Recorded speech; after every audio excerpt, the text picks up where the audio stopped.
6 candidatures pour diriger une organisation de 193 États membres, 4 femmes et 2 hommes sont engagés dans la succession d'Antonio Guterres.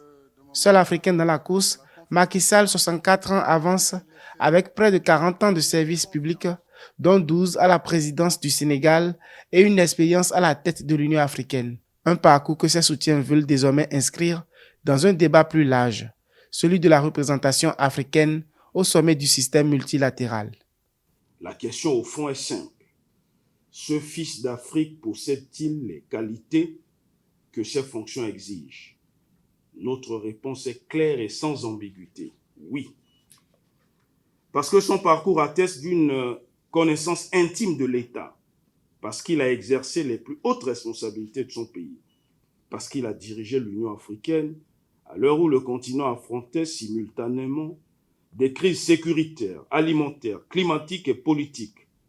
L'ancien président du Sénégal inscrit son projet dans une réforme du fonctionnement de l'ONU. Diplomatie préventive, transparence financière, transformation numérique. Macky Sall veut notamment revoir une mécanique institutionnelle qui cumule, selon les chiffres qu'il avance, quelques 40 000 mandats et plus de 27 000 réunions par an. Il veut également réformer l'architecture financière internationale, estimant que les pays en développement peuvent emprunter à des coûts 5 à 8 fois supérieurs à ceux des économies développées. Sur le terrain diplomatique, la candidature ravive aussi une question ancienne, celle de la place de l'Afrique dans la gouvernance mondiale. Le continent n'a plus occupé le secrétariat général depuis le départ du Ghanéen Kofi Annan en 2006, après l'Égyptien Boutros Boutros-Ghali, qui avait dirigé l'organisation de 1992 à 1996.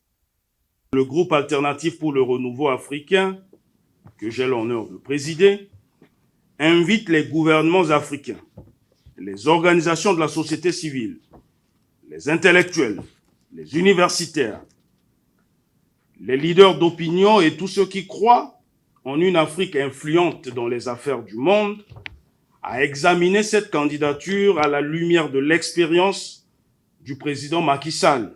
L'Afrique ne demande aucun privilège, mais que le mérite de l'un de ses fils soit reconnu, que son expérience soit appréciée à sa juste valeur, que sa compétence soit évaluée avec équité. Bref, le continent demande sa part de dignité dans l'affaire du monde.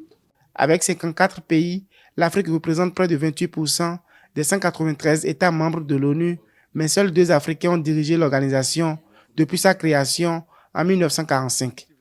Pour devenir le 3e, l'ancien président du Sénégal, Macky Sall, devra d'abord franchir le Conseil de sécurité où 5 puissances, Chine, États-Unis, France, Royaume-Uni et Russie, disposent chacune d'un droit de veto. À partir du 30 juillet 2026, les consultations au Conseil de sécurité de l'ONU feront entrer la course dans sa phase décisive. Pour le continent, l'enjeu sera de transformer son poids numérique en rapport de force diplomatique.